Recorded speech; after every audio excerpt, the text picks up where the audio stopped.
और मैं बोलना नहीं चाहता, और आप जैसे पैखाना और शुगर के गूं से मुंह नहीं लगना चाहता। बस मैं इससे ज्यादा नहीं कहूँगा। मैंने कभी नहीं कहा कि आपकी सोच हमसे छोटी होगी, आपकी सोच हमसे बड़ी हो सकती है। मैं मानता हूं मेरी सोच से आप बड़े, मैं यह भी मानता हूं कि आप हमसे बड़े। कोई भी मंत्री, कोई भी एमएलए, कोई भी एमपी या कोई भी विधायक जी किसी भी संदर्भ में अपनी बात रखते हैं तो उनको यह जरूरी नहीं है कि हम किसी को गाली गलौज दे करके ही कोई बात रखें। जैसे हमारे ही सीमांचल कोसी के कुछ मंत्री, कुछ विधायक, मधेपुरा के, सुपौल के, अन्य जगहों के विधायक, मैं उनसे आग्रह करूंगा कि आपका प्रॉब्लम क्या है।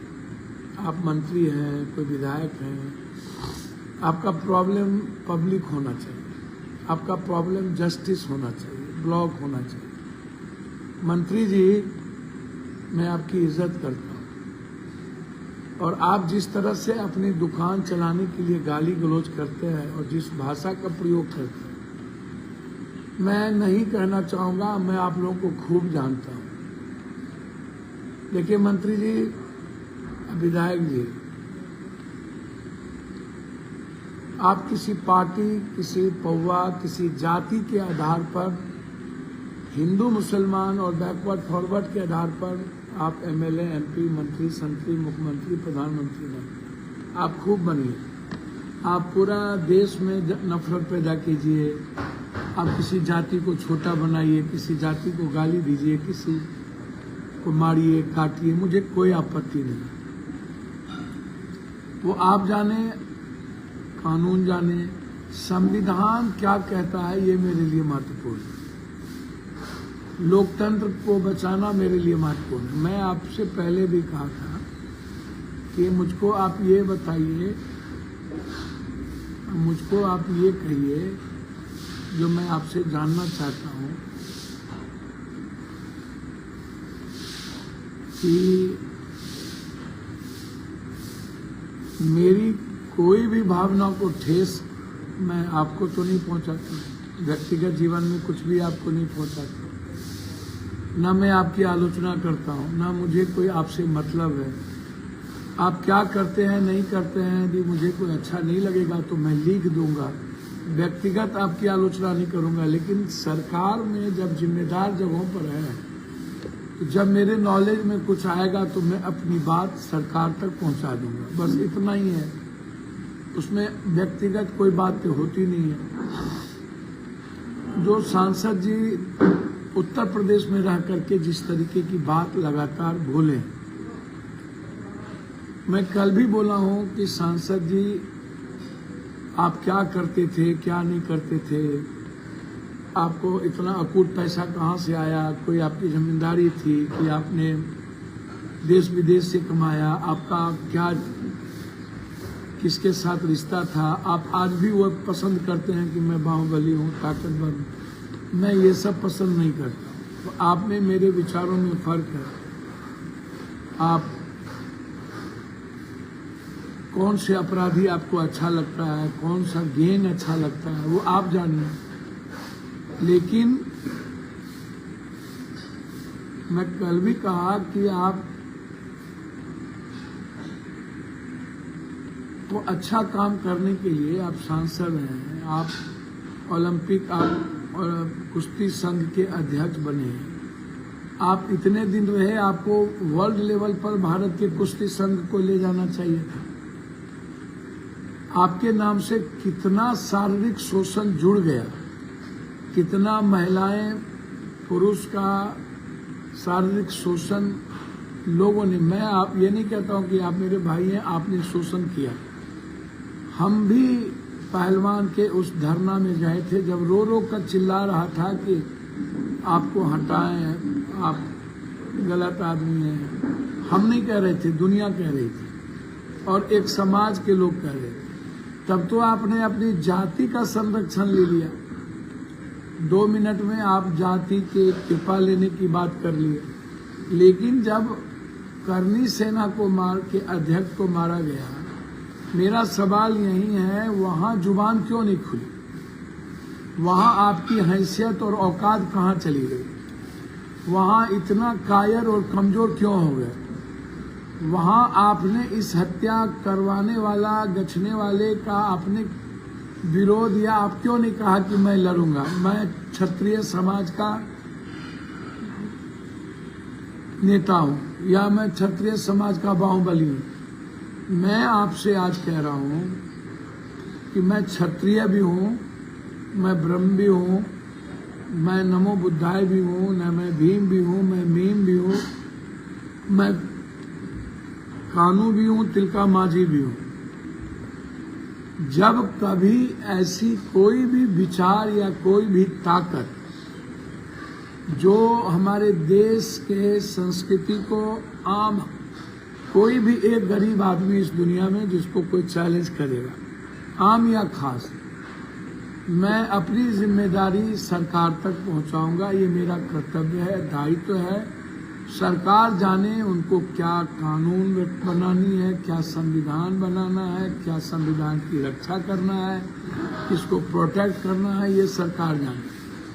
लेकिन कोई एक आदमी भी इस धरती पर, चाहे वो खास हो या आम, लगातार आपके दुनिया के मैसेज आ रहे हैं कि अमुक आदमी से हट जाओ, तो अमुक आदमी की बात ना करो। तो मैं आपसे इतना कहना चाहूँगा कि मैं बिल्कुल क्लियर हूँ। मुझे बहुत सारे काम हैं, बहुत सारे काम करने भी हैं। मैं ऐसे विवादों से दूर रहना चाहता हूँ। मैंने ट्वीट एक की जब कोई संदर्भ था, और अब 13 तारीख के बाद इसको आप लोग राजनीतिकरण और संदर्भ बनाते जाइए। अरोरा को जब धमकी मिली मारने का, तो वो कौन सा हिंदू मुसलमान था? वो सनातन नहीं थे। फिर इसी तरह से अन्य जगहों पर भी मारा गया, और आगे भी इस तरह की बातें लगातार चल रही है। पूरे देश में उगाही की शुरुआत हो गई, और कनाडा में भी जो बातचीत आई या लगातार जो बातचीत हो रही है, उसमें देश के व्यापारी बंधु सशंकित है, डरे हुए हैं कि कब किसका नाम आ जाए, कब किसको मार दे, कब किसको मारने लगे। तो इस तरह की चीजें जो समाज में आ रहा है, तो ये तो गलत है। ये तो मुझे लगता है कि ये सही नहीं है। क्यों आप किसी को अरोरा, आप अभी एक छोटे से मासूम बच्चा जो धर्म गुरु के रूप में इतनी अच्छी प्रवचन देता है, वो बच्चा, उसको मारने का फरमान जारी कर दिया, तो ये तो गलत है ना भैया। मतलब मेरे देश में जब हिटलर से भी अलग, बिल्कुल डिफरेंट और चंगेज खां के तरह आप दुनिया में बिना किसी कानून के, ना कोई कानून, ना संविधान, ना देश, और आप सुपर पावर हो जाइए, तो फिर वो देश कमजोर होता है। और मैं अपने जीते जी अपने देश को, अपनी संस्कृति को, और देश के 140 करोड़ गरीब अमीर हो नागरिक को कोई अपने रसूख, अपने वसूली या उसके पीछे राजनीतिक कारण भी कई सारी चीजें आती हैं, नाम भी आया हुआ है, चर्चा भी है, प्रोटेक्शन भी। देखिए एक बात समझिए, कोई भी आका, कोई भी दादा बगैर सरकार के प्रोटेक्शन के बड़ा नहीं हो सकता। मैं बार बार कहता हूँ, भिंडरवाला को लीजिए या दुनिया में जिसको लीजिए, जब किसी का संरक्षण प्राप्त होता है और सरकार जब अपनी पॉलिसी या नीति के तहत रॉ हो या कोई भी, जब अपने तरीके से चीजों को देखता है, तो वह नए गेम या नई चीजों को ईजाद करता है। तो कभी कभी ऐसी घटना बड़ा गलत हो जाता है देश और संविधान।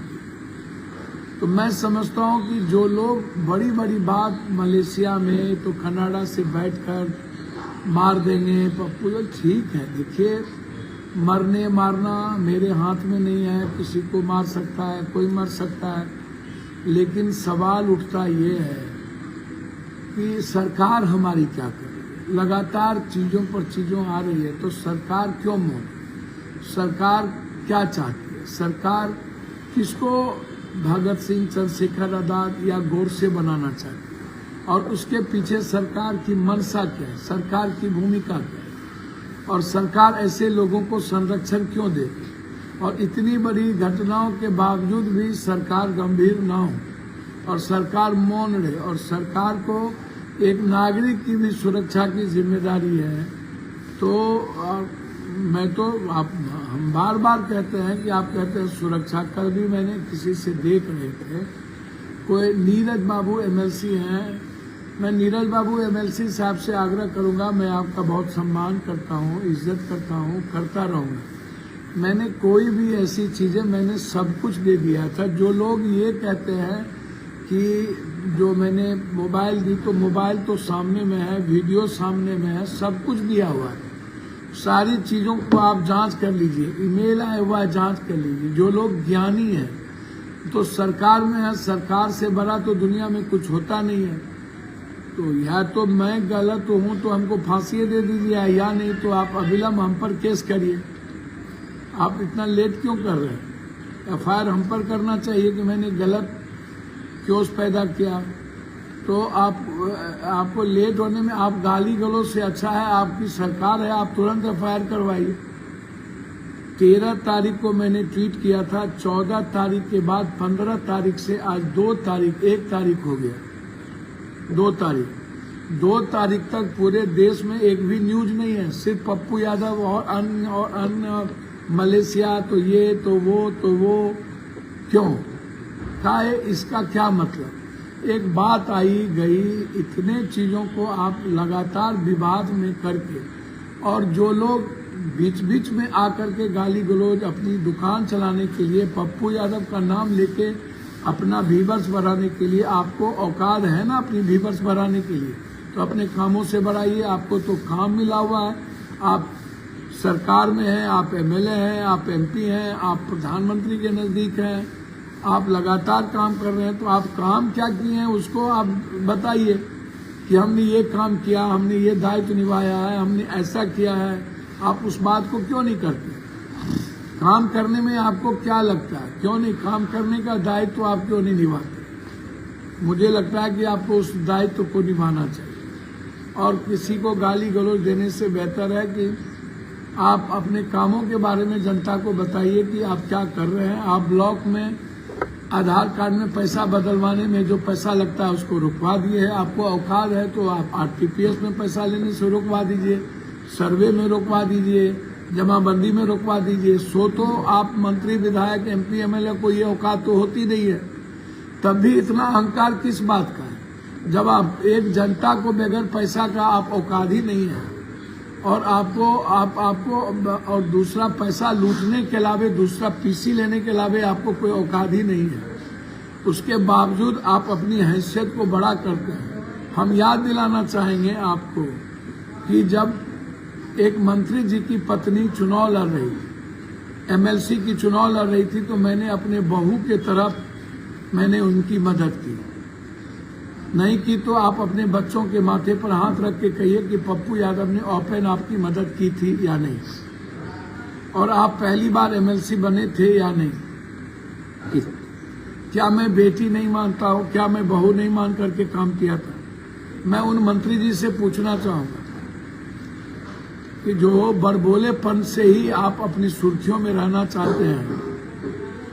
भैया मैं आपसे एक बात कहूंगा कि मंत्री जी, मेरा आचरण और चरित्र चिंतन समाज में नफरत पैदा करने का नहीं हो सकता। हम सब लोग एक परिवार के हिस्से हैं, कोई जाति नहीं है। मैं फिर कहना चाहूंगा कि आप थोड़ा सा इतिहास पढ़िए, अर्जुन का, कृष्ण का, हम लोग एक ही परिवार, एक ही हिस्से से आते हैं। आपको किसने सिखा दिया गाली गलौज करने के लिए, ये मुझको नहीं पता। ये ज्ञान और ये कथावाचक आप कहाँ से बांटते रहते हैं, और कौन है अक्षरकटवा और निरक्षर आदमी को रखना बंद कीजिए अपने साथ। और आपको औकात है तो अपने ब्लॉक को भ्रष्टाचार मुक्त करिए, हैसियत है तो आप अपने पंचायत को भ्रष्टाचार मुक्त करिए। आप लोगों की मदद करिए, लोगों को आप मेडिकल फ्री दीजिए। ये झूठ फूस का, ये क्रिमिनल के बीच में किसी को गोरसे या किसी को बड़ा हिंदू सम्राट, सब हम लोग सब सनातनी के लोग, विचारधारा के लोग हैं। सम्राट हमको नहीं बनना, आप बनते रहिए। मंत्री जी, एक आग्रह है विनम्रता के साथ, याद कीजिए जब सुशांत की मौत हुई थी तो सबसे पहले मैंने कहा था मर्डर है, ये मौत नहीं है। आज तक किसी को औकात नहीं हुई सुशांत के मौत पर यह कहने की कि ये मर्डर है। मैंने कहा था ये मरवाया गया, और आज भी मैं उस बात पर तटस्थ हूं कि सुशांत को मरवाया गया। सुशांत मरे नहीं, सुशांत आत्महत्या नहीं किए। और मुझे गर्व है सुशांत पर कि वो पूर्णिया से, और उसके सुशांत के नाम पर मैं कई कार्यक्रम भी शुरुआत करूंगा। लेकिन मैं आपसे आग्रह करता हूं कि मंत्री जी, आपको क्या लगता है? देखिए मंत्री जी, पैखाना पर कोई भी पत्थर नहीं फेंकना चाहेगा, शुगर के गुण को माखना कोई नहीं चाहता, गंदगी पर ढेपा फेंकना कोई नहीं चाहता, टिट फॉर टैट को जवाब नहीं दिया जा सकता। अब हम पैखाना पर पत्थर फेंकेंगे तो हम ही को पड़ेगा।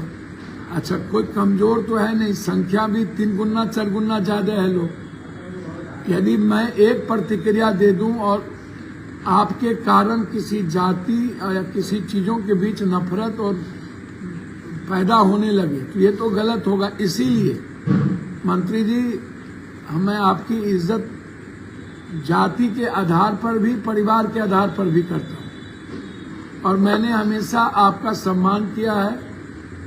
मैंने कभी आज तक जीवन में आलोचना नहीं की है।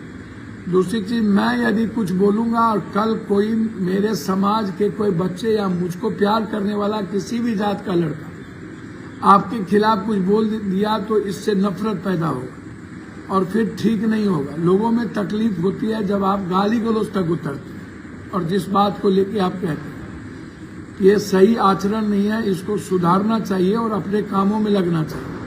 मैं आग्रह करूंगा, मैं गलत हूं सही हूं, आप एफआईआर करा दीजिए, मैं आपसे पैर पकड़ता हूं, हाथ जोड़ता हूं, लेकिन गाली गलौज मत कीजिए। आप एफआईआर करा दीजिए, आप पूरी जांच करा लीजिए, जितना वीडियो, जितना एसएमएस, जितनी चीजें आई है, और जो जांच सही हो तो करिए, ना हो तो मत करिए। सरकार में आप, हमें कोई जरूरत नहीं है।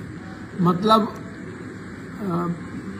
सुरक्षा की जिम्मेदारी पप्पू यादव की नहीं है, हमें तो पहले भी वाई थ्रेट मंत्री जी मिला हुआ था, और आपको भी पता है कि मुझे सुरक्षा, मैं अपने आप पर नहीं आना चाहता। और कोसी सीमांचल मिथिलांचल कोई कमजोर जगह नहीं है, ये बहुत मजबूत जगह है, और संघर्ष का नाम पप्पू यादव रहा है, और हमें वैचारिक रूप से संघर्ष करने भी आता है और सड़क पर बैठने भी आता है और मरने भी आता है।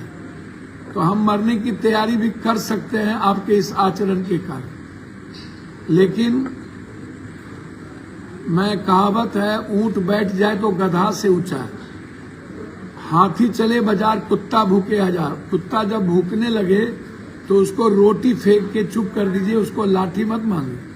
और मुझे लगता है कि जो एमपी एमएलए इस तरह की फालतू चीजों में पड़ते हैं वो जाहिल है, वो नासमझ है, वो दया के पात्र है, गुस्सा के पात्र नहीं है। और मंत्री जी और मधेपुरा के विधायक जी और अन्य लोग, ये लोग दया के पात्र हैं, या महाराष्ट्र के हों चाहे कोई भी, या उत्तर प्रदेश के, आप दूसरों के दया पर जिंदा है, दूसरों के दया पर एमएलए एमपी बनते हैं। आप उछल कूद मत करिए प्लीज। और जो विधायक मधेपुरा के हैं, आप याद कीजिए, आपको 38 लाख रुपया और 42 लाख रुपया 2 बार चुनाव में लड़ने के लिए आपकी मदद की गई थी। आप क्या लिखते थे पत्र में वो याद रखिए। आपको क्या बकना, आप क्या हर चीज लड़ाई में, आपसे मेरी कोई बातचीत तो कभी होती नहीं है। आपके जो आका हैं आप वहां रहिए ना, मुझे क्या आपत्ति है, मैं, मेरा भी आका हो सकते हैं वो, मैं भी उनका सम्मान करता हूँ। लेकिन आप बीच बीच में जिस तरीके की बकवास करते हैं, ये क्या फायदा है? आपको तो 2-2 बार चुनाव लड़ाए हम, और वो पर्चा भी है आपका जिसमें आप क्या लिखे हैं मेरे बारे में। आप सोचिए क्या बोलते हैं। इसीलिए मैं दोनों आदमी को सलाह दूंगा या और भी लोगों को। अब नीरज बाबू, हम तो हमेशा आपकी तारीफ किए हैं। अब मैं आपसे भीख मांगने तो गया नहीं, मैं दया का पात्र तो हूं नहीं कि हमको कुछ दे दीजिए, या मैं सरकार की कोई आलोचना तो कर नहीं रहा हूं। नीतीश कुमार जी मेरे सम्मानजनक हैं, मैं नीतीश कुमार पर कोई आरोप प्रत्यारोप तो लगा नहीं रहा हूं। कल मैंने आपका बयान सुना, मुझे अच्छा नहीं लगा। खुरपी के ब्याह में हसुआ बराती, हसुआ के ब्याह में खुरपी बराती वाला बात हमेशा आप करते रहते हैं, अच्छा नहीं लगता। सबको एक घाटी में मत घाटिए, एक घाट डनिया बकसता है, ऐसा तो बकसिए मंत्री जी, नीरज बाबू। सबको एक ही तरह आप काहे नहीं जवाब देते हैं राजद के प्रवक्ता का? आपको तो गाली गलौज से घिनाता रहता है, तो आपको कुव्वत नहीं है? आप लड़ जाइए, आप एफआईआर करवाइए। आप हमारे जैसा कमजोर आदमी पर काहे पड़ जाते हैं? हम बहुत कमजोर हैं, हमको डर है मरवा देगा। बम्बई हम ही जाते हैं, लड़ते दुनिया में हम ही हैं, वर्ल्ड से लड़ते हम ही हैं, कमजोर भी हम ही हैं। मलेशिया भी हम ही लड़ेंगे, आप चिंता मत करिए, और अपने बदौलत लड़ेंगे, सबसे लड़ेंगे, आप घबराइए नहीं। मैं इस दुनिया में कोई एक डेस्टिनी है, कौन है वर्ल्ड में दुनिया की सृष्टि में, उसी का रेस्पेक्ट करता हूं। मौत डरता किसी से नहीं हो, न भगवान से, न धरती पर इंसान से, उनकी इज्जत करता हूं। इसीलिए डर है कि इंसान को मैं कष्ट न दूं। मैं डरता फरता नहीं हूं, मरना तो तय है। भगवान को कल मारना हो आज मार दे, जितने दिन आए हैं उतना दिन अच्छा करके जाएंगे। जो सच है उसको बोल के जाएंगे, सच्चाई के अलावा कोई रास्ता नहीं है मेरा। झूठ को मिटा के जाएंगे, और संविधान, लोकतंत्र और मेरे देश से बड़ा और आदमी से बड़ा कोई नहीं हो सकता। इसलिए मैं अपनी बात सरकार को जगाने के लिए कहता हूं। मेरा आग्रह है कि आपको बहुत लोग गाली गलौज करते हैं, उसका जवाब दीजिए। मैं आपकी इज्जत करता हूं, और आपको दीपावली और गोवर्धन पूजा की बधाई।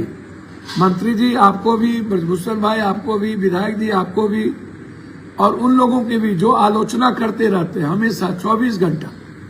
यार मैं नहीं, आप सरकार को कह दो मुझे सुरक्षा नहीं चाहिए, मैं बार बार तो कह रहा हूं, आप हटवा लो ना, आप पावरफुल आदमी हो और आप दुनिया बदलो।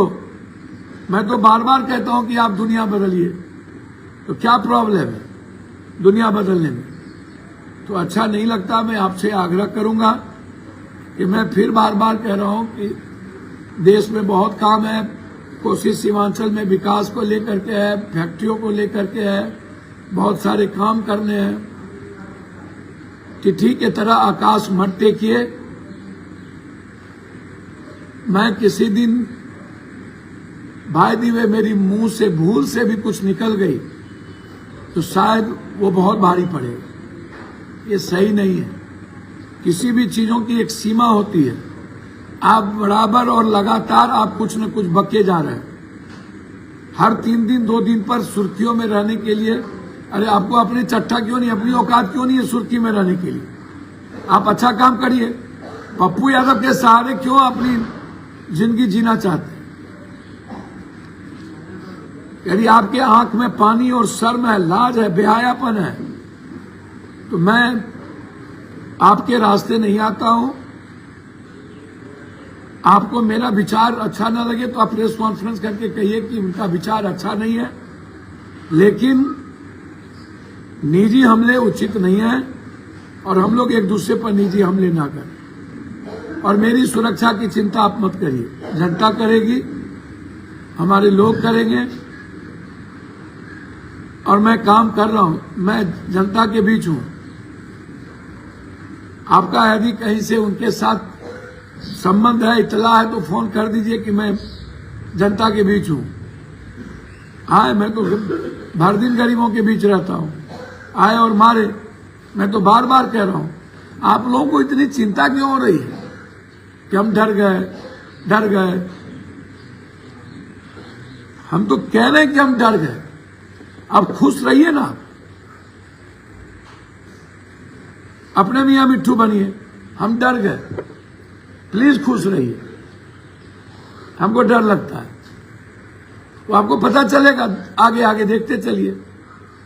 हम अपने कर्मों से दुनिया को लोग झुकाते हैं, वर्ल्ड को चैलेंज करते हैं। सदन में आपको पता चलेगा नवंबर में, हम डर गए कि क्या क्या होता है। सुनते जाइए। कल से मैं झारखंड में हूं और मेरा संकल्प है झारखंड और महाराष्ट्र में सरकार बनाने का। कल 3 तारीख है, मैं जमशेदपुर में रहूंगा। अजय जी हमारे बहुत ही लाइकिंग रहे हैं, मैं उनके लिए जीता हूं। कांग्रेस की जिम्मेदारी दी गई है कांग्रेस की तरफ से, झारखंड में वहां जा रहा हूं। 2 दिन महाराष्ट्र भी रहूंगा। आपको जहां आना हो आ जाइए, खुला हूं मैं। जहां आना हो आके चैलेंज करिए, मारिए। फिर मैं अंत में कह रहा हूं, मुझे किसी के निजी लोगों से मतलब नहीं, निजी जिंदगी से मतलब नहीं। अपराध और अपराधी को मिटाने की जिम्मेदारी सरकार की है और सरकार को जगाने की जिम्मेदारी जनता ने पप्पू यादव की दी है। वो मैं बोलूंगा। लोकतंत्र बचाने और इंसानियत बचाने के लिए मैं मरने की तैयारी कर चुका हूं। मैं जाऊंगा तो इंसानियत को बचा के ही जाऊंगा। बस आप गाली गलौज ना करें, मेरा आग्रह है, अन्यथा मेरे लिए बहुत परेशानी का कारण बनेगा। मैं लगातार परेशान हूं और मैं बोलना नहीं चाहता, और आप जैसे पैखाना और शुगर के गूं से मुंह नहीं लगना चाहता। बस मैं इससे ज्यादा नहीं कहूंगा। बहुत बहुत धन्यवाद। नमस्कार।